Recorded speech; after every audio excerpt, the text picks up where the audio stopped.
Baptisés, nous sommes appelés à devenir disciples missionnaires.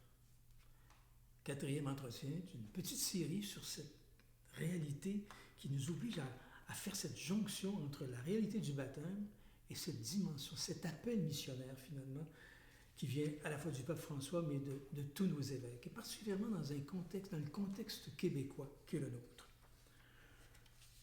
Dans l'entretien qui a précédé, on a essayé de faire une petite analyse pour bien comprendre le milieu bien concret dans lequel on est appelé à être disciple missionnaire.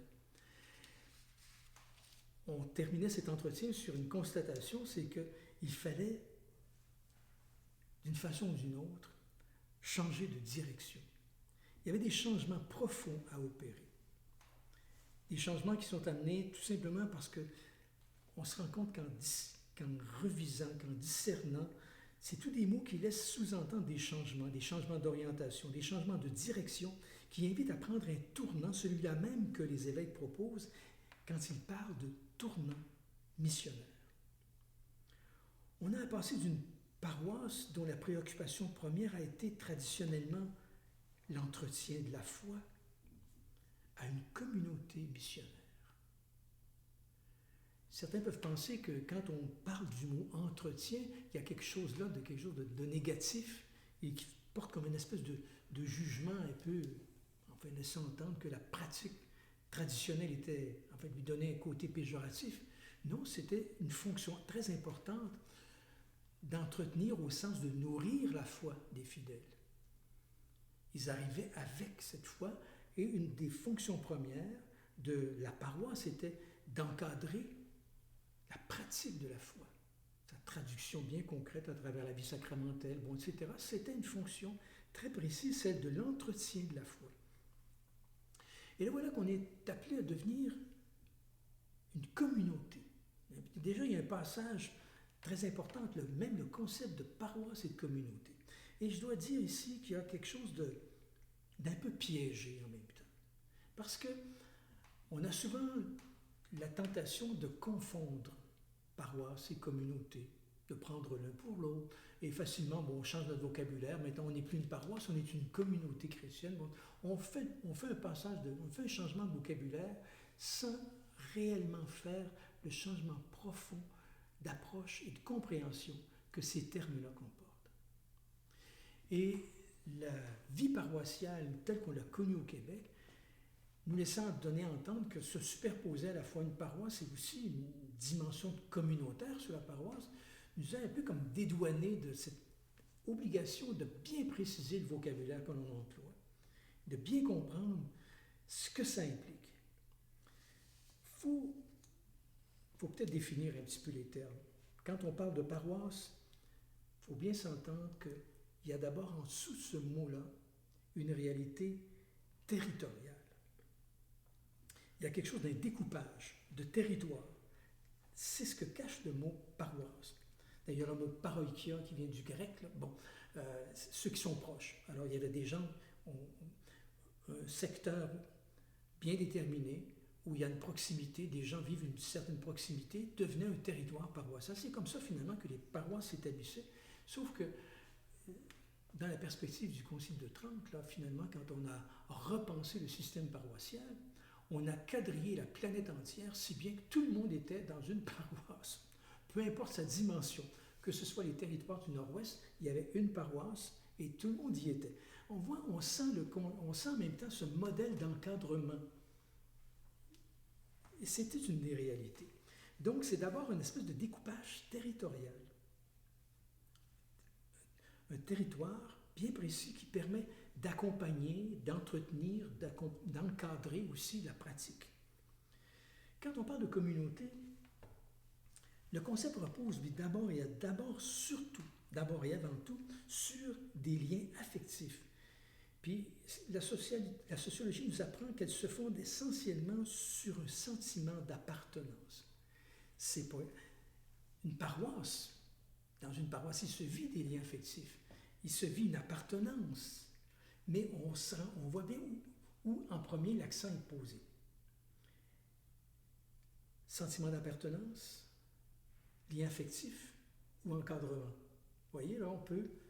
Et on se rend bien compte que souvent, la première dimension a pris le dessus plus que sur cette dimension du sentiment d'appartenance, de ces liens affectifs. Et le lien affectif et le sentiment d'appartenance, pour une communauté chrétienne, qu'est-ce que c'est? C'est d'abord et essentiellement, ça concerne la foi, une foi commune. C'est ce qui crée ce sentiment d'appartenance, qui nous unit, qui donne sens à notre existence même, qui crée entre nous, au-delà de nos différences culturelles, de nos conditions économiques, une communion de destin. C'est la foi qui nous rassemble, qui crée entre nous cette communion de destin. Alors, s'il fallait faire dorénavant communauté autrement. Pourtant, depuis plus de 20 ans, ce sont des questions qui sont souvent abordées au sein des conseils de pastoral. Ce n'est pas d'hier qu'on parle de passer d'une initiation au sacrement destinée aux petits à une initiation à la vie chrétienne par les sacrements. C'est bien différent. On initie au sacrement ou bien si on initie à la vie chrétienne par les sacrements. Passer d'une catéchèse d'enseignement à une parole qui accompagne, petits et grands, commençant et recommençant une catéchèse d'enseignement à une parole qui accompagne. Par ailleurs, ici, c'est majeur, tout cela repose essentiellement sur une communauté. Si la situation nouvelle induit une nouvelle approche, une nouvelle manière de vivre l'évangélisation, elle demande une nouvelle communauté. Elle demande de faire communauté autrement. Qu'est-ce que ça peut bien vouloir dire, faire communauté autrement? C'est par exemple faire de nos communautés des communautés d'apprentissage. Faire de notre communauté une communauté d'apprentissage, une communauté catéchisante, une communauté qui évangélise, qui s'évangélise. Une telle communauté ne concerne pas en premier lieu ce que fait une paroisse, mais ce qu'elle est, être une communauté qui favorise une foi adulte. Une communauté qui favorise une foi adulte, puisqu'essentiellement, c'est ce sur quoi repose une véritable communauté. Le sentiment d'appartenance, le lien affectif, il repose essentiellement sur notre foi commune. Donc, c'est ce qui devient l'enjeu majeur de la vie communautaire. Favoriser une foi adulte. Or, ce n'est pas une affaire de parcours spécifique ou de cours qu'elle ajouterait à ces activités. Cela implique une compréhension de l'éducation permanente qui imprègne toute la communauté de foi. C'est ce qu'il nous faut développer. Ce n'est pas simplement une paroisse qui a plus d'activités, mais une paroisse qui serait une communauté d'apprentissage. La grande préoccupation à porter devient alors permettre aux adultes d'entrer en rapport les uns avec les autres au sujet des questions de foi. Permettre un dialogue entre la foi et la vie. Pouvoir parler de sa foi.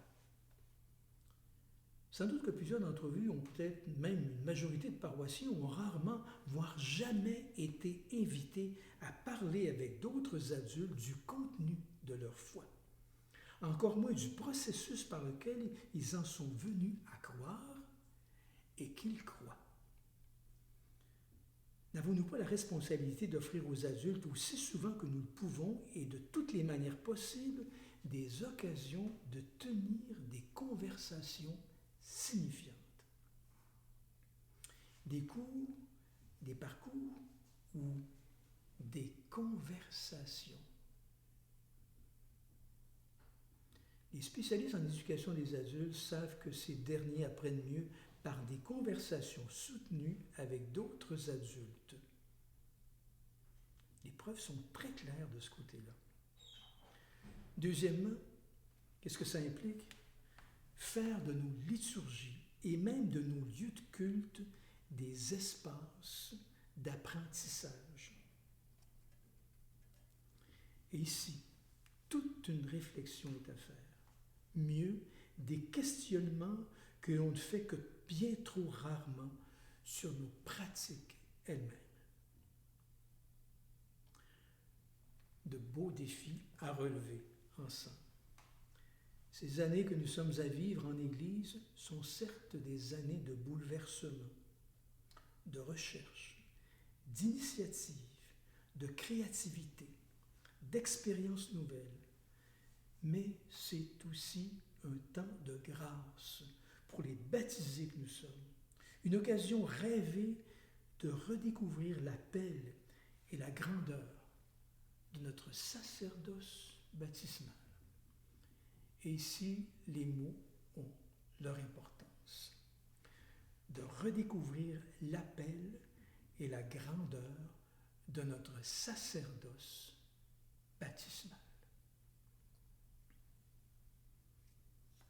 J'ai le goût ici de vivre un petit moment de prière qui jaillit de ces réflexions. Seigneur, toutes nos analyses, aussi lucides qu'elles soient, ne peuvent se réduire à une stratégie. Ce à quoi tu nous invites, c'est de redécouvrir le trésor de la foi dont nous sommes les héritiers et d'apprendre à le partager. Que ton esprit nous y aide. Nous serons alors les disciples dont tu as besoin, des disciples missionnaires. Mais qu'est-ce qui nous mettra en route comme disciples missionnaires? Il y a une question très importante à se poser. Quel est le secret d'un disciple missionnaire? C'est ce à quoi nous essaierons de répondre dans 2 autres entretiens.